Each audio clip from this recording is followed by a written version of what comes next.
दोस्तों इस वक्त Amazon या Flipkart पर अवेलेबल जितने भी 5 स्टार एयर कंडीशनर्स हैं उनमें से एक भी एयर कंडीशनर 5 स्टार नहीं है।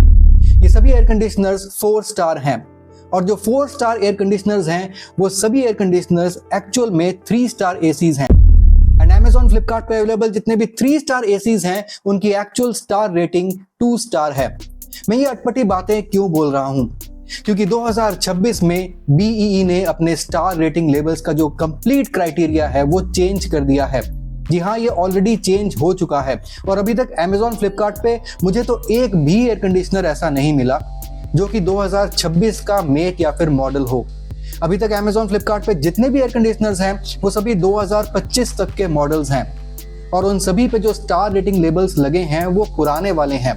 31 दिसंबर 2025 के बाद वो सभी स्टार लेबल्स एक स्टार रेटिंग कम वाले हैं, यानी कि जिनमें 5 स्टार बताया हुआ है वो एक्चुअली 4 स्टार हैं, जिनमें 4 स्टार बताया हुआ है वो एक्चुअली 3 स्टार हैं। तो इस तरीके से एक स्टार आपको कम कर लेना है और वो इसलिए क्योंकि 2026 में जो न्यू BEE का स्टार रेटिंग क्राइटेरिया लागू हुआ है वो 31 दिसंबर 2028 तक, यानी कि अगले 3 साल तक यही न्यू वाला जो स्टार रेटिंग लेबल है और BEE का जो न्यू वाला जो क्राइटेरिया है यही चलेगा अगले 3 साल तक। तो अगर आप Amazon या Flipkart से कोई भी नया एसी अभी 2026 के स्टार्टिंग में खरीद रहे हैं तो आप खरीद सकते हैं, कोई इशू नहीं है, लेकिन माइंड में ये रख के चलिएगा कि जो स्टार रेटिंग ब्रांड वहां पे बता रहा है उससे 1 स्टार कम है।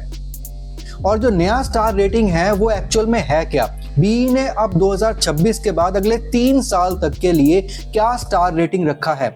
अब ये सिर्फ एयर कंडीशनर्स में ही नहीं है, ये रेफ्रिजरेटर्स में भी है, फैंस में भी है और जितने भी इलेक्ट्रिकल अप्लायंसेस हैं जिनमें BEE का स्टार रेटिंग लेवल लगता है उन सभी में ये स्टार रेटिंग लेवल का जो क्राइटेरिया है वो चेंज हो चुका है।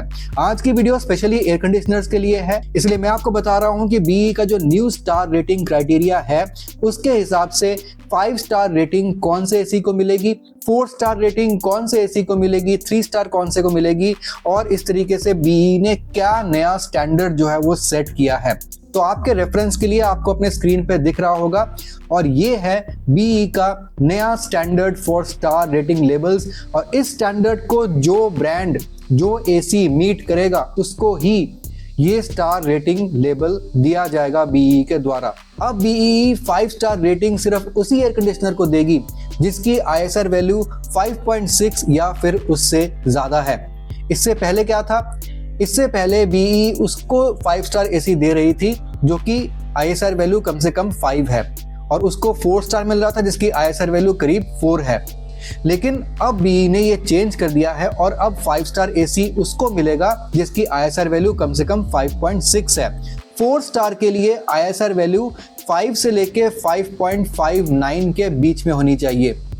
3 स्टार के लिए एसी की जो ISR वैल्यू है वो 4.3 से लेके 4.99 तक होनी चाहिए और 2 स्टार्स के लिए 3.8 से लेके 4.29 तक होनी चाहिए और 1 स्टार लेने के लिए 3.5 से लेके 3.79 तक ISR वैल्यू एसी की होनी चाहिए, तब जाके उसको 1 स्टार मिलेगा। तो इस स्टार रेटिंग लेवल के न्यू चार्ट को ध्यान से देख लीजिए, चाहे तो वीडियो को पॉज करके इसका स्क्रीनशॉट ले लीजिए। आज की डेट में अगर आप कोई एसी ले रहे हैं और अगर उसमें आपको 5.6 या फिर उससे ज्यादा का ISR वैल्यू मिल रहा है तो फिर आप निश्चिंत रह सकते हैं कि वो एसी जो है वो 2026 के बाद वाले स्टार रेटिंग लेवल में भी क्वालिफाई कर जाएगा एज अ 5 स्टार एसी। अब दोस्तों BEE ने अपना स्टार रेटिंग लेवल का क्राइटेरिया तो चेंज कर दिया, लेकिन इससे बेसिकली फर्क क्या पड़ेगा?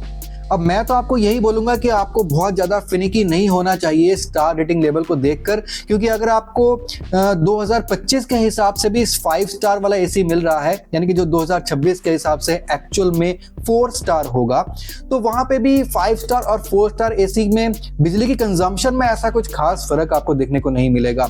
कोई भी इंसान जो एसी अफोर्ड कर सकता है उसको 100-200 या फिर 500 रुपए एसी का बिल थोड़ा सा ज्यादा या फिर कम आए, कुछ खास फर्क पड़ता नहीं है। लेकिन आने वाले टाइम में आप देखना 2026 के बाद से ये ट्रेंड जो है ना, मैंने पहले भी नोटिस किया था जब BEE ने इससे पहले जो है ना अपना स्टार रेटिंग का क्राइटेरिया बदला था, तब भी एसीज ने क्या किया था, एसी कंपनीज ने उस वक्त अपने सभी एसीज के स्टार रेटिंग को मैच करने के लिए अपनी कूलिंग कैपेसिटी को कम कर दिया था। अब ये चीज अगेन मैं बहुत इंपॉर्टेंट बता रहा हूँ, ध्यान से सुनिएगा, आपको कैसे एसी का कूलिंग कैपेसिटी के हिसाब से उसकी एक्चुअल टनेज को पता करना है, क्योंकि ये बहुत ज्यादा जरूरी है।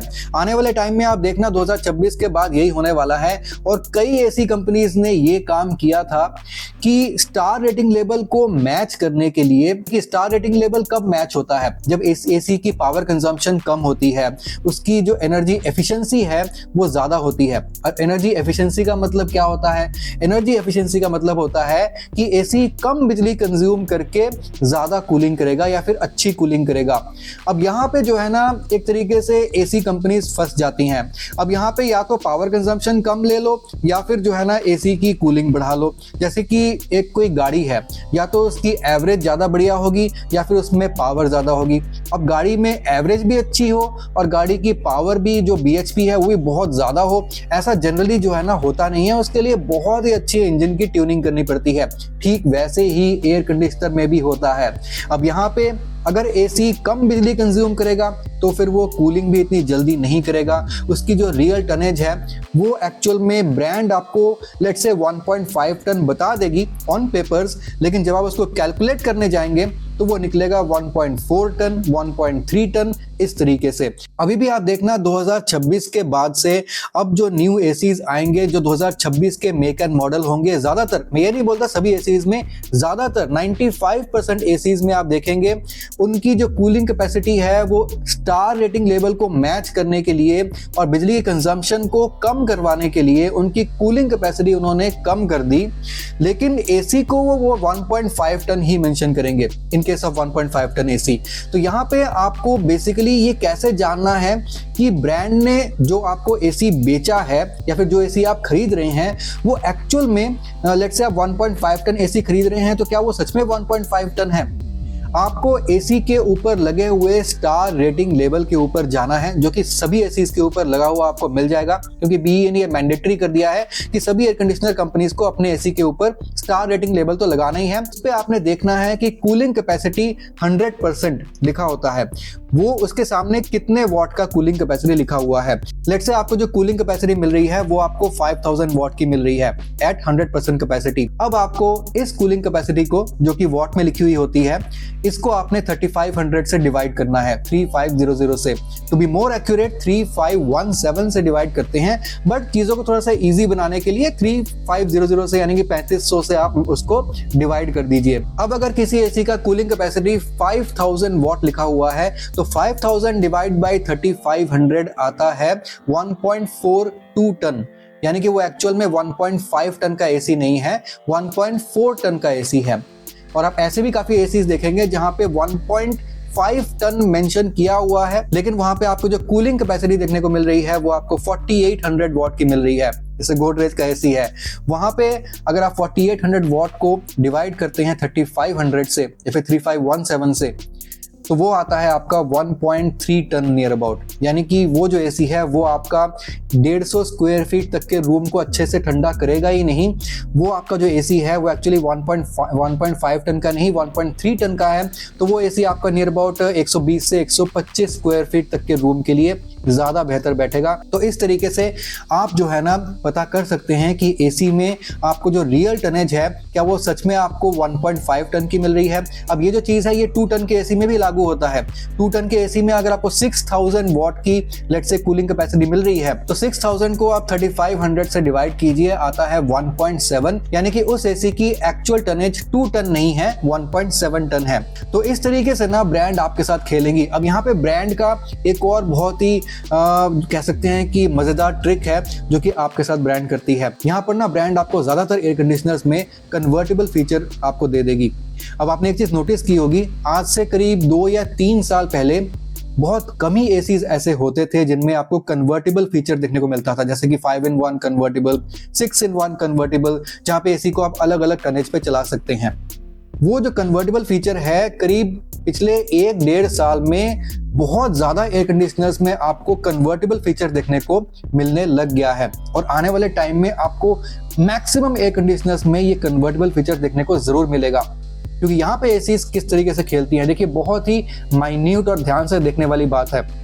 यहाँ पर एसीज आपको बताती हैं कि इस एसी में आपको मिल जाता है कन्वर्टेबल फीचर, यानी कि ये एसी चलेगा 40% कैपेसिटी पे, 60% कैपेसिटी पे, 80% कैपेसिटी पे। आप मैनुअली इसकी जो टनेज है वो अपने हिसाब से सेट कर सकते हैं। तो यहाँ पर एसी आपको ये भी बताती है कि ये जो पर्टिकुलर एसी है ये जो है ना 110% या फिर 120% कैपेसिटी पे भी चल सकती है, और आप चाहे तो इसको 110-120% कैपेसिटी पे भी चला सकते हैं।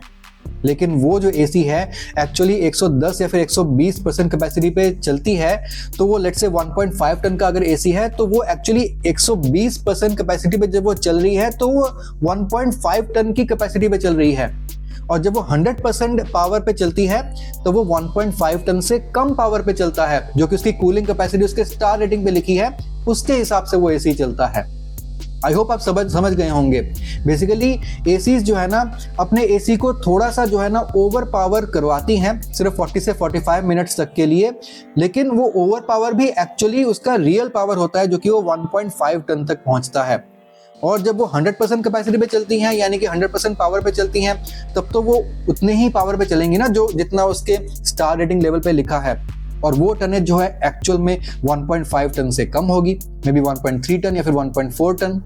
ऐसे बहुत ही कम एयर कंडीशनर्स हैं जो कि आपको 1.5 टन बोलकर 1.5 टन ही दे रही हैं। जैसे कि डाइकिन के जो एयर कंडीशनर हैं उनमें आपको कूलिंग कैपेसिटी जनरली आपको 1.5 टन के एसी में 5280 वॉट की मिल जाती है। तो इसको आप डिवाइड बाय 3500 करते हैं तो पूरा 1.5 टन आता है। तो ऐसे कम एसीज हैं, ऐसे और भी एयर कंडीशनर्स हैं जहां पे आपको इस तरह के जो है ना आपको सही कूलिंग कैपेसिटी मिल जाएगी, लेकिन ऐसे एयर कंडीशनर्स काफी कम हैं। और वो इसीलिए हैं क्योंकि बीई का जो नया स्टार रेटिंग लेवल का जो क्राइटेरिया पहले आया था, तब उसको मैच करने के लिए ब्रांड्स ने जो है ना अपनी एफिशिएंसी एसी की ज्यादा दिखाने के लिए और स्टार रेटिंग लेवल को मैच करने के लिए अपनी कूलिंग कैपेसिटी को कम कर दिया।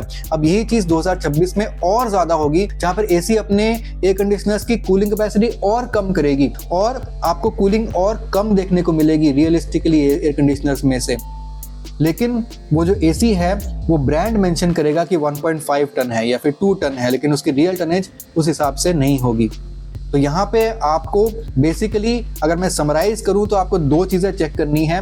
एक आपको चेक करना है कि एसी की ISR वैल्यू कितनी है। अगर आपको एग्जैक्टली वही स्टार रेटिंग लेवल चाहिए जो कि 2026 के बाद से यानी कि अब से लागू हुआ है, तो फिर अगर आपको 5 स्टार एसी चाहिए तो उसकी ISR वैल्यू 5.6 से ऊपर होनी चाहिए, या फिर टेबल के हिसाब से जो है ना मैंने जो आपको दिखाया है उसके हिसाब से उसकी ISR वैल्यूज होनी चाहिए, और कॉरेस्पॉन्डिंग स्टार रेटिंग्स उस हिसाब से जो है ना आपको मिल जाएगी। लेकिन अभी इस वक्त मुझे तो एटलीस्ट Amazon फ्लिपकार्ट पे ऐसा कोई एसी नहीं मिला जो कि 2026 का मेक या मॉडल हो, सभी 2025 तक के हैं। और जो सेकंड चीज आपको चेक करनी है वो है एसी की cooling capacity. Just divide that bye 3500 और आपको एसी का जो रियल एंड एक्चुअल टनेज है वो पता चल जाएगा, और उसके बाद आप एसी खरीदेंगे तो फिर आपके एक्सपेक्टेशंस में वो खरा उतरेगा। अदरवाइज आप 150 स्क्वायर फीट तक के लिए ऐसा एसी खरीद लेंगे जिसकी कूलिंग कैपेसिटी में भी 4500 वॉट की है, तो उसमें एक्चुअल टनेज आपको 1.5 टन की नहीं बल्कि 1.2 टन की मिलेगी। तो वो आपके रूम को उस हिसाब से ठंडा नहीं करेगा जिस हिसाब से आप एक्सपेक्ट कर रहे होंगे, और फिर आप जो है ना इसी चिंता में पड़ जाएंगे कि ऐसा क्यों हो रहा है। तो ये वीडियो बहुत ज़्यादा इंपॉर्टेंट है, और अगर आपको कुछ बहुत ही बेहतरीन 1 टन, 1.5 टन एंड 2 टन के बहुत ही बेहतरीन एयर कंडीशनर्स चाहिए तो उनको मैंने डिस्क्रिप्शन बॉक्स में प्रोवाइड कर दिया है। मैंने उन एसीज को टैग भी कर दिया है, काफ़ी टाइम लगा के मैंने इन्हें शॉर्ट लिस्ट किया है, और ये जो लिस्ट है आपको यहाँ पे टैग प्रोडक्ट्स पे मिल जाएगी। ये मेरी क्यूरेटेड लिस्ट है फ्लिपकार्ट से, और आप जैसे ही यहाँ पे क्लिक करेंगे फ्लिपकार्ट की वो कंप्लीट लिस्ट ऑफ एसीज खुल जाएंगे जो कि मैं रिकमेंड करता हूँ, और आप यहाँ से डायरेक्टली एसीज को चेकआउट कर सकते हैं।